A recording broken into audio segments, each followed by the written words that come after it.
Olá pessoal, sejam bem-vindos a mais uma aula do nosso curso e hoje nós vamos tratar de escolas e obras literárias para utilizarmos na nossa redação.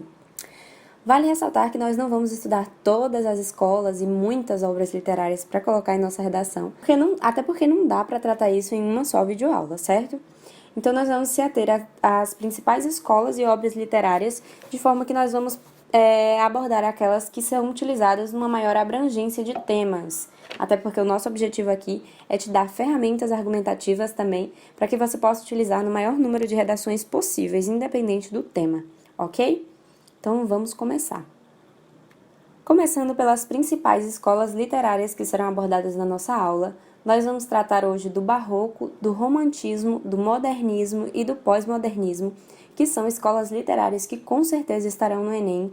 Em outros vestibulares eu não sei, mas no Enem todo ano cai essas escolas literárias, seja em questão, ou seja, na prova de língua portuguesa mesmo, ou na prova de humanos. Então, do Barroco, nós vamos pegar as principais características, né, para você lembrar, até porque você já deve ter visto em alguma aula sobre literatura, todas essas escolas. Se não viu ainda, não se preocupe que você vai ver ao longo do ano estudando para o vestibular e para o Enem. De forma que nós vamos abordar aqui as principais características, tá? Só para você ter uma noção geral do que cada escola tratou, do que você está falando na sua redação, ok? Começando pelo Barroco, onde havia uma dualidade. As obras do Barroco, elas são bem marcadas pela dualidade entre salvação divina e os prazeres mundanos. Então, era aqueles autores que eles estavam divididos entre a salvação divina e os prazeres mundanos. E lembrando que o Barroco é uma época em que a Igreja Católica e a religião católica como todo, o cristianismo, ele predominava muito no mundo.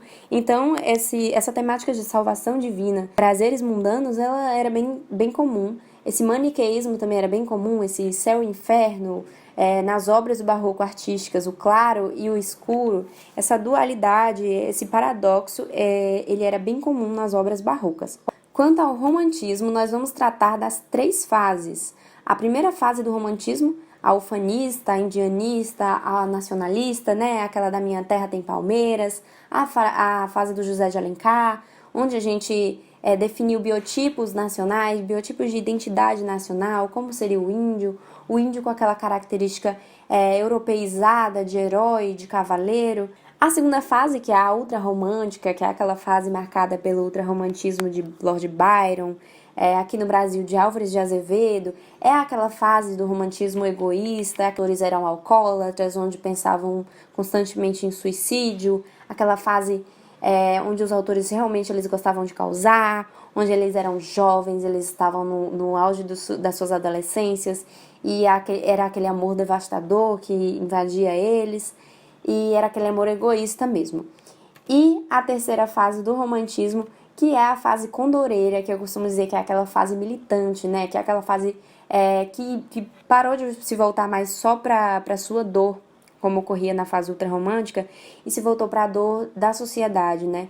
É aquela geração do Castro Alves, do navio negreiro, aquela geração que lutou pela abolição da escravatura, pela igualdade social, pela redução, pelo menos, das desigualdades sociais.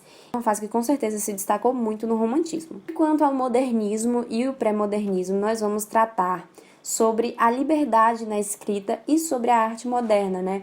Foi a partir do modernismo que nós tivemos essa desconstrução do que é escola literária, lembrando que quem precedeu o modernismo foi o parnasianismo, que era uma escola literária muito, vamos dizer assim, enquadrada, era uma escola literária cheia de regras, era uma escola literária onde as pessoas costumavam, os autores no caso, o parnasianismo era realmente uma escola mais elitista, que era uma poesia, uma arte, uma literatura voltada para quem tinha mais dinheiro.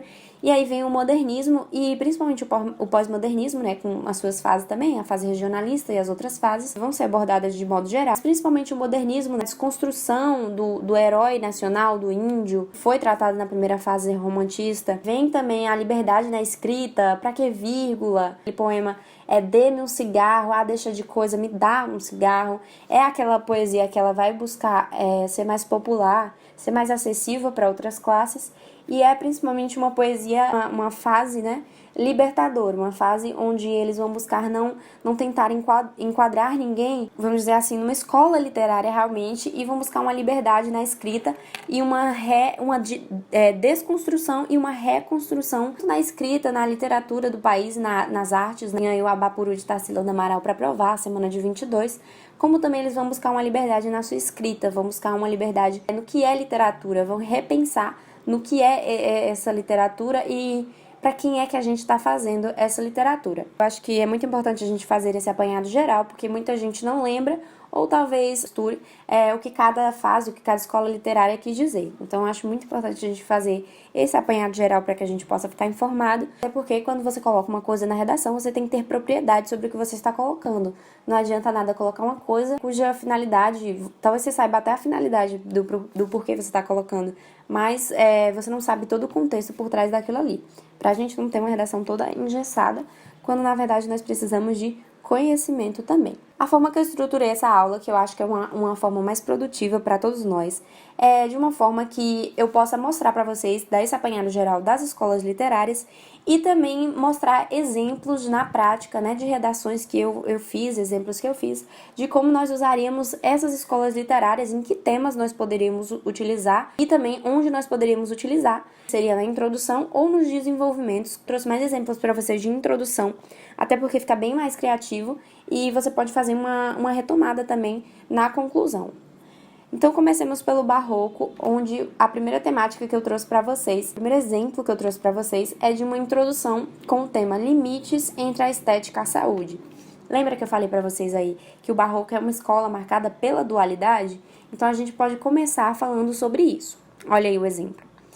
No Barroco, a dualidade entre a salvação divina e os prazeres mundanos angustiava muitos autores. Ponto. Essa seria a nossa contextualização. Odiernamente, a preocupação, ou angústia, tanto faz, tem suas facetas renovadas. Dois pontos. A busca pelo corpo perfeito, ditada pelos padrões de beleza, versus a saúde dos indivíduos, separadas por linha tênue entre uma vida equilibrada e outra perdida nos distúrbios alimentares ou nas mesas de cirurgia. Esse é um exemplo de introdução, onde a tese ela está implícita, né, na verdade, onde nós criticamos os padrões de beleza primeiramente, ou seja, esses padrões de beleza eles têm que ser retomados, né, eles têm que ser melhor abordados no desenvolvimento 1, porque eles foram citados primeiro,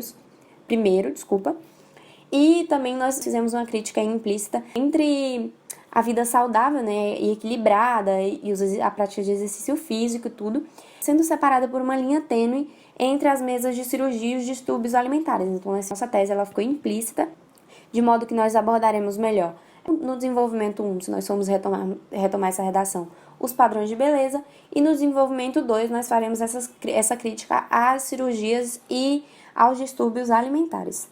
Outro exemplo que eu acho muito pertinente sobre o Barroco e outra temática que ela pode ser utilizada é com os discursos de ódio, principalmente nas redes sociais, que é onde a gente mais discute atualmente, com o Gregório de Matos, que eu não falei no primeiro slide, mas o Gregório de Matos ele é conhecido como o Boca do Inferno, né, o poeta Boca do Inferno, exatamente pelas suas rimas satíricas. Ele foi um poeta seiscentista com várias rimas satíricas também, e em muitos dos seus poemas estão presentes palavrões e, para a época, coisas bem escandalosas, né, com cunho mais sexual, então ele ficou conhecido como Boca do Inferno. E com isso a gente pode fazer um paralelo, estabelecer um paralelo com as pessoas que espalham o discurso de ódio nas redes sociais, ó. Vamos ver o exemplo. Gregório de Matos, importante poeta do barroco brasileiro, ficou conhecido nacionalmente como Boca do Inferno, e aí você coloca entre aspas porque era o apelido dele, tá? Pelas suas rimas satíricas e inúmeros palavrões presentes em suas obras. Ponto. Fora da literatura, é muito importante, eu não falei no exemplo passado, mas eu vou falar agora pra vocês, que é muito importante vocês fazerem essa retomada, tipo, odiernamente, nos dias atuais, ou então, nos dias atuais não, porque fica muito brega, gente, usa odiernamente. Odiernamente, ou fora da literatura, fora das páginas da literatura, ou fora das páginas do autor fulano, fora dos livros, fora dos versos de fulano. É muito importante que você estabeleça esse paralelo com a realidade, porque assim não vai ficar uma coisa abstrata sabe? Quando você estabelece, quando você utiliza esse tipo de contextualização literária, ou na Constituição, ou uma ferramenta argumentativa que realmente ela é teórica, né? Ela não está exercida na prática, você precisa estabelecer esse paralelo com a realidade, mostrando o que é que está acontecendo com a realidade, tá bom? Continuemos. Fora da literatura, odiernamente, nas redes sociais, tese. E aí você introduz a sua tese. Nós já tivemos aulas de tese aqui e lembra que eu falei para vocês que para encontrar a tese você precisa encontrar os culpados. Então, a tese, ela vai te dar basicamente o teu texto inteiro. Gente, se você tem dificuldade para fazer a tese, você assista a aula de tese e aí quando você coloca os culpados, você introduz automaticamente que a culpa do problema está acontecendo, a culpa deles.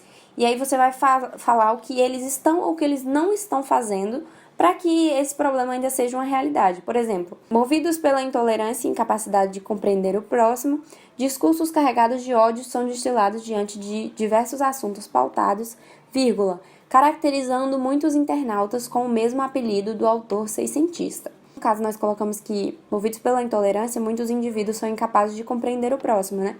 Mas a tese também poderia ter sido o menoscabo do poder público quanto a estabelecer uma regra para isso e a dificuldade também de estabelecer uma regra para isso, pois há um limite muito tênue entre os discursos de ódio e a liberdade de expressão, há um debate muito grande em torno disso e às vezes o poder público ele se sente coagido a atuar nesse meio de internet, mas que leis precisam ser estabelecidas, pois a internet não é uma terra de ninguém, a internet é um meio de convivência social atualmente, um meio virtual, claro, mas é um meio onde pessoas interagem e onde pessoas precisam ter respeito umas com as outras. E no final do parágrafo eu coloquei o nesse sentido, porque você pode introduzir mais coisas se você quiser para um fechamento do parágrafo, até o ponto já tem o necessário, e aí se você quiser acrescentar mais alguma coisa, fica à vontade, tá?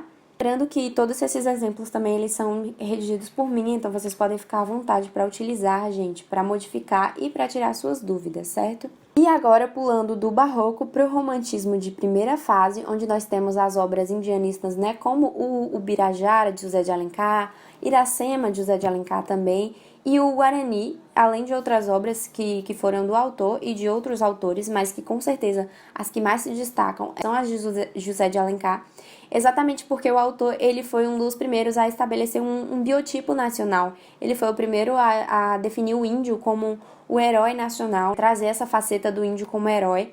E com isso a gente pode usar esse romantismo tanto como forma de crítica em temáticas que envolvam os indígenas, essa romantização, essa europeização do índio, como também nós podemos utilizar de respaldo, né, que o índio ele sempre teve que lutar muito para conseguir ocupar o seu lugar e que ele também foi subjugado por muitas e muitas vezes pelos europeus. Então nós temos essas duas possibilidades de utilizar. Lembrando também que na aula de Constituição eu falei para vocês sobre o artigo 231, que trata dos índios e do seu reconhecimento nacional. Então qualquer temática que envolva esses indígenas, ela é plausível de utilização do romantismo e desse artigo 231 que eu já havia falado para vocês na aula de Constituição. Vamos ler aí o exemplo que foi feito. A questão do índio no Brasil contemporâneo, e é um exemplo com uma introdução. Em sua obra O Guarani, José de Alencar consagrou Cecília e Peri como expoentes máximos do biotipo nacional. Aquilo que eu falei para vocês sobre a identidade nacional, essa busca pela identidade nacional presente no romantismo de primeira fase. Contudo, fora do romantismo, tá vendo? Estabelecendo paralelo para a odiernidade. Contudo, fora do romantismo, odiernamente, o ou a, aí você introduz a tese, por exemplo, o menoscabo do poder público e a falta de informes da população contribuem para um cenário de, e aí você coloca o tema, por exemplo, extrema desvalorização da cultura indígena, bem como de suas relações com o território tupiniquim, que no caso é o Brasil, abalados pelo agronegócio e inúmeras agressões ambientais. Esse parágrafo ele tá bem completinho, tem tese, tem o tema, e tem as críticas que nós fizemos ao agronegócio e às agressões ambientais, mostrando que a culpa não é só do poder público, mas também na nossa falta de informações. Agora sobre o romantismo de segunda fase, onde as temáticas plausíveis de utilização são principalmente temas que retratam alcoolismo, suicídio, principalmente o suicídio jovem, e também o individualismo.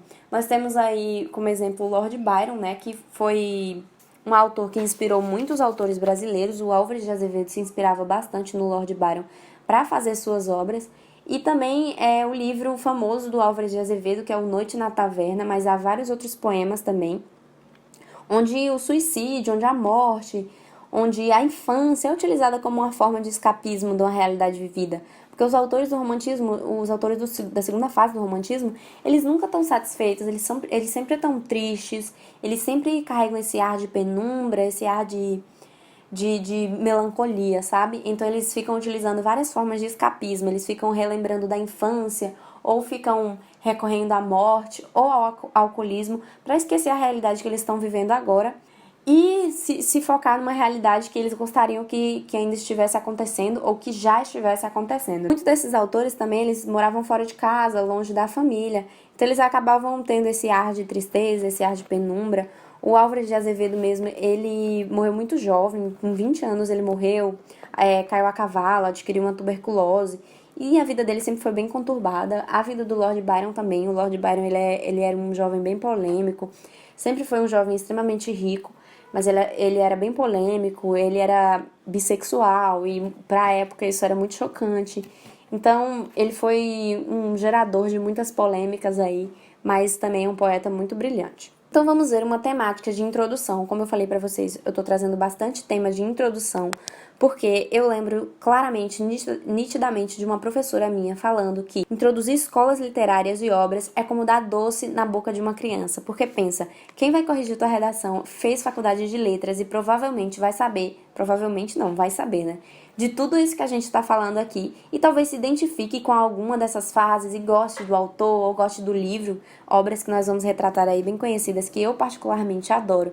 Imagina professores que estudaram as obras, estudaram os autores, conhecem as nuances desse autor, então utilizar a literatura também é uma ferramenta argumentativa muito, muito boa. Eu lembro que eu utilizava bastante no desenvolvimento, mas eu tinha uma amiga que quase sempre começava a redação dela com esse respaldo argumentativo da literatura, e a minha professora adorava, gente, sério, as notas dela eram ótimas, e a professora sempre elogiava, falava, eu adoro esse livro, olha, você tá dando doce pra boca de criança. Eu lembro claramente dela falando isso.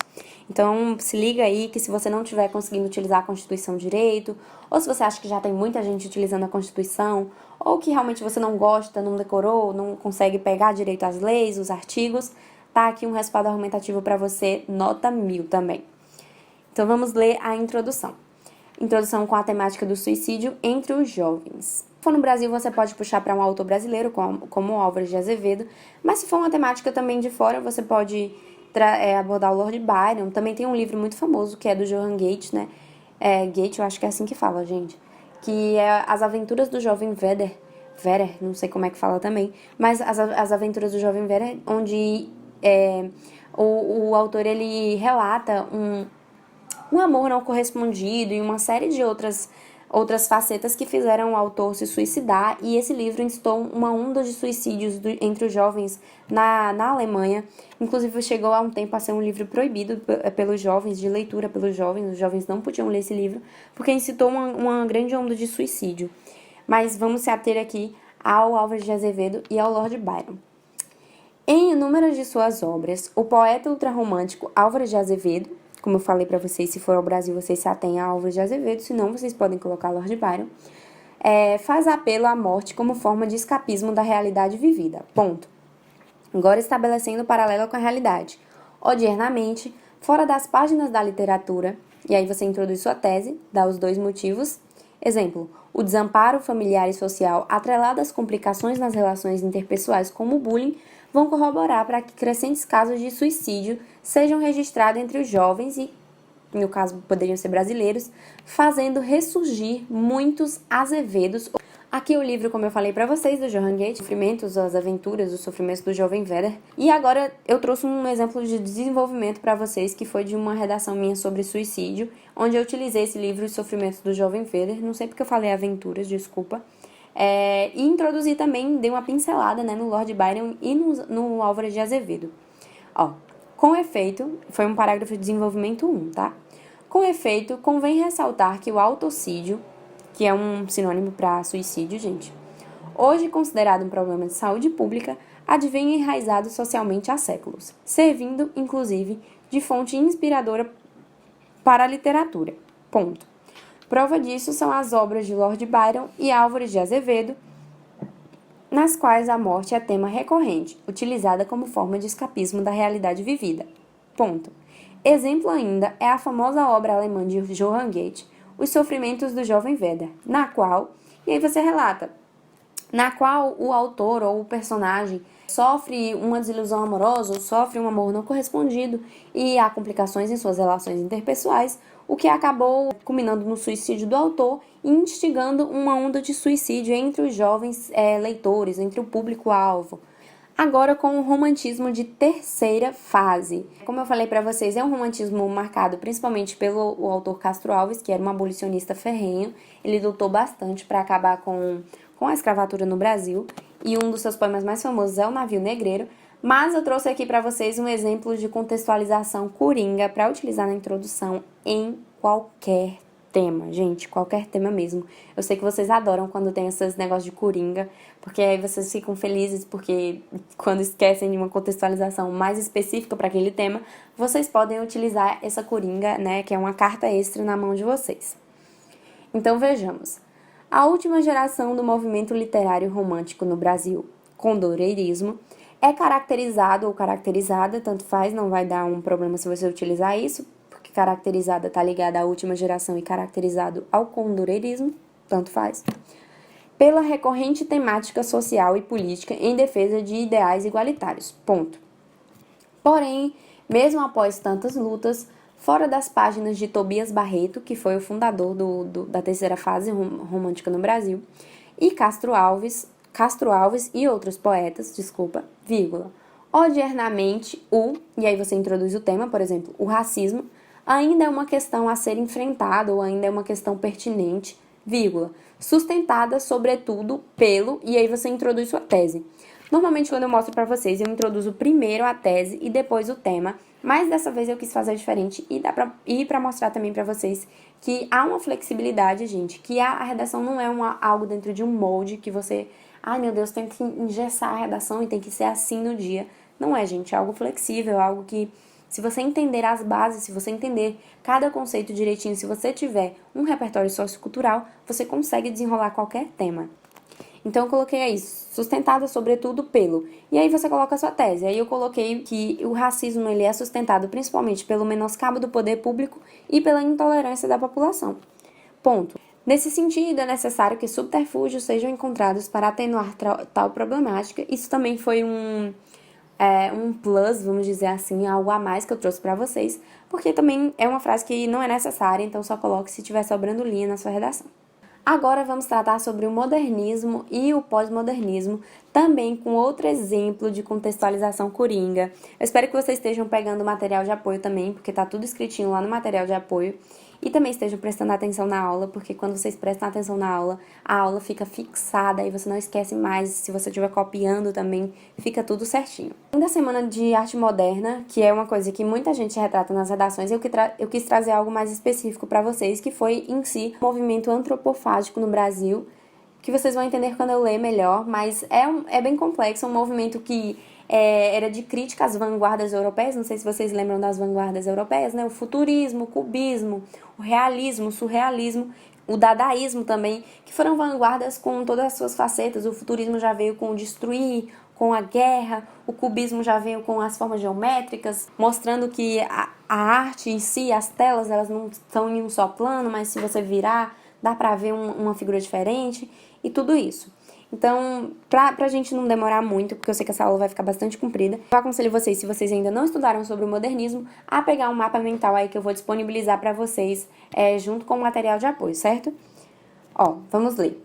O movimento antropofágico no Brasil foi marcado pela crítica, deglutição e recriação às vanguardas europeias então vigentes, por meio de obras que retratavam o redescobrimento do Brasil em sua autenticidade primitiva e nuances culturais. Essa foi a nossa contextualização. Odiernamente, fora do contexto modernista da década de 20, percebe-se que ainda é necessário redescobrir o território tupiniquim, visto que o menoscabo do poder público e a intolerância da população ainda fazem da homofobia uma problemática nacional, reduzindo muitos cidadãos à condição de forasteiros indesejados em sua própria nação. E é plausível de utilização em qualquer tema, como vocês estão vendo aí no exemplo, é só introduzir a tese e a temática. Agora vamos parar um pouquinho com as escolas literárias em si, né? Vamos largar um pouquinho as escolas literárias e vamos falar um pouco de obras do modernismo e do pós-modernismo, obras maravilhosas, livros incríveis que se você ainda não leu, com certeza vale a pena anotar aí no seu caderninho para comprar ou para pegar na biblioteca para ler, tirar um tempinho para ler, porque eu tenho certeza que só tem a acrescentar para você.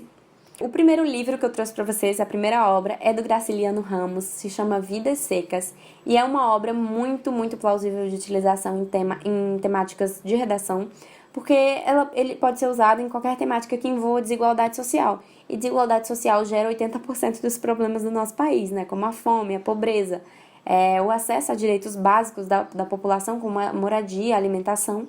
Além disso, em temas como xenofobia, exploração trabalhista e também as relações familiares, já que retrata a vida de uma família de retirantes do sertão que são obrigados a ficar se deslocando de tempo em tempo para áreas que são menos castigadas pela seca. Vou me ater a fazer o resumo, a sinopse do livro, porque senão a aula vai ficar muito longa, mas eu confesso para vocês que é uma obra incrível e que vale muito a pena ser lida.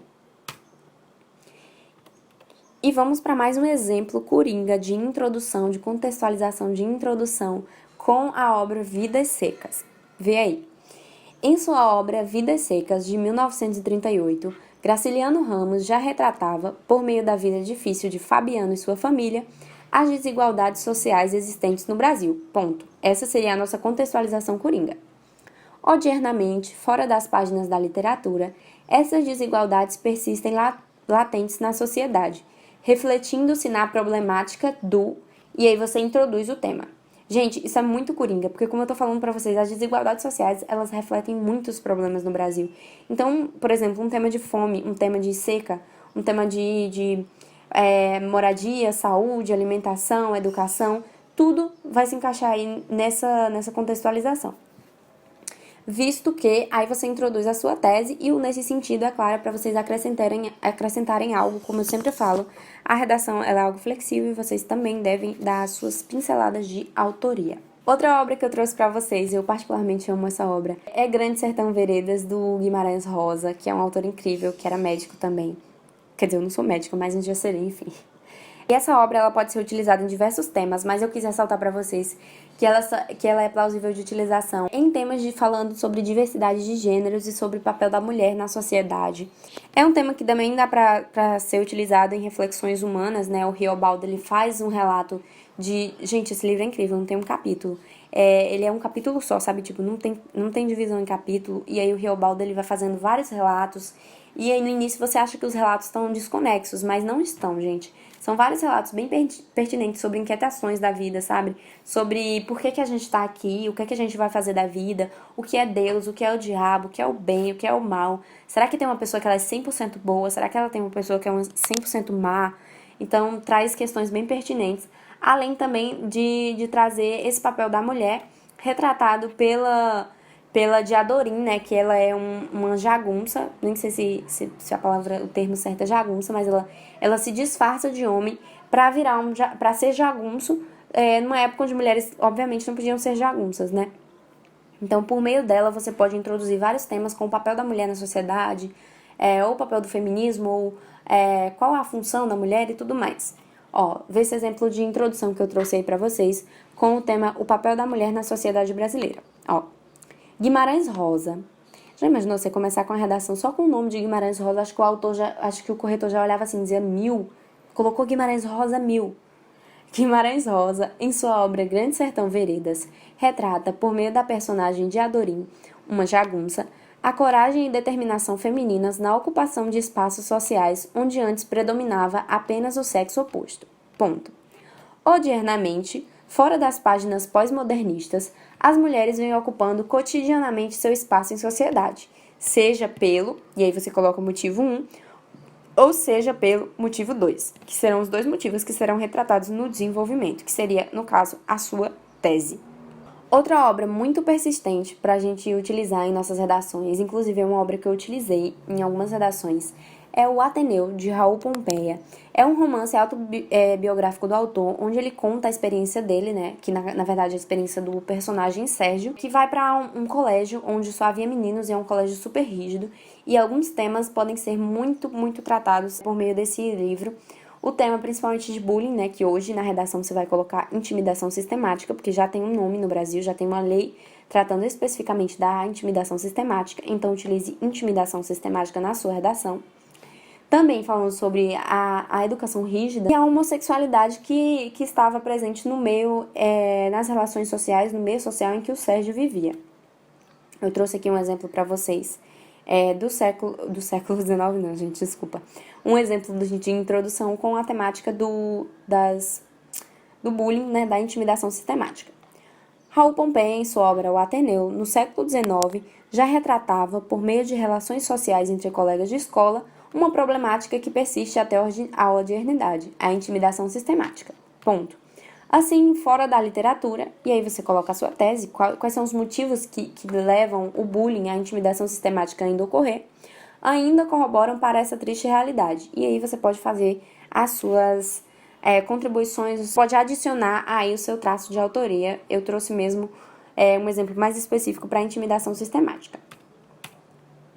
Outra obra, agora essa obra bem conhecida e a última que nós vamos tratar nessa videoaula, é a obra de Jorge Amado, Capitães da Areia. Jorge Amado que teve a sagacidade, gente, de fazer uma obra que retratasse a vida de um grupo de menores abandonados, né, de meninos, que são chamados Capitães de Areia, que eles crescem nas ruas da cidade de Salvador e eles vivem em um trapiche, eles vivem roubando. Os meninos que são realmente delinquentes, que vivem roubando, que vivem da marginalidade. Mas, além disso, o Jorge Amado ele teve a sagacidade de abordar a humanidade dessas crianças, a ingenuidade em alguns pontos, mesmo com toda a marginalidade, né, que eles sofrem, com toda a marginalização, aliás, que eles sofrem, o Jorge Amado ele conseguiu tecer essa teia de humanidade, essa teia de ingenuidade que os Capitães de Areia tinham, e por isso esse livro ele pode ser plausível de utilização em qualquer tema que envolva essa criminalidade juvenil, esse abandono de menores até a adoção, essa redução da maioridade penal também, e essa relação de desigualdade, de abandono de menores incapazes principalmente. E eu trouxe aí o exemplo para vocês de introdução com o tema abandono de menores no Brasil. E eu trouxe esse tema um pouquinho diferente, por meio de quase que uns flashes, né? Na aula de introdução vocês viram que há várias maneiras de iniciar a redação. Então, eu trouxe para vocês aí quase que um flash misturado com literatura. Vamos ver. Exclusão, marginalização e uma vida permeada pela falta de oportunidades. Ponto. Assim vivem não só Pedro Bala e os demais meninos órfãos de Capitães de Areia, mas também milhões de pequenos brasileiros não retratados nas páginas de Jorge Amado, resultado do menoscabo do poder público, que seria o M1, né, da tese, e das latentes e persistentes desigualdades sociais existentes no país, M2. E aí você acrescentaria mais alguma coisa. Então, explicitamente, nós temos a tese e uma contextualização que eu particularmente achei uma das melhores que eu já fiz, né, humildemente falando, mas esse de não só o Pedro Bala e não só os amigos dele viverem nessa vida que é retratada pelo Jorge Amado no livro, mas também muitos brasileiros que não são retratados em páginas, que estão aí vivendo como essas crianças retratadas nessa obra de Jorge Amado. Por hoje é só, gente. Eu espero que essa aula ela seja muito produtiva para vocês. Foi muito produtivo para mim descobrir como utilizar essas obras literárias e descobrir uma forma para utilizar tanto na introdução quanto no desenvolvimento e quais são essas principais aulas. Eu espero que essa aula ela dê as principais obras, desculpa. Eu espero que essa aula ela dê um norte para vocês e mesmo que vocês não conheçam essas obras, vocês busquem conhecer essas obras, busquem ver que o que a gente estuda em sala de aula, por exemplo, literatura e português, que às vezes a gente acha chato, são, na verdade, ferramentas argumentativas, são, na verdade, conhecimento para a vida, e não só para a sala de aula, não só para estudar e para fazer a prova e para tirar uma nota boa, mas que são coisas que você pode utilizar em vários âmbitos da sua vida. Então, eu espero muito que essa aula tenha sido produtiva para vocês. Muito obrigada para você que assistiu até agora, teve a paciência de assistir, e não esqueça de pegar o material de apoio e tirar todas as suas dúvidas, tá? Beijo!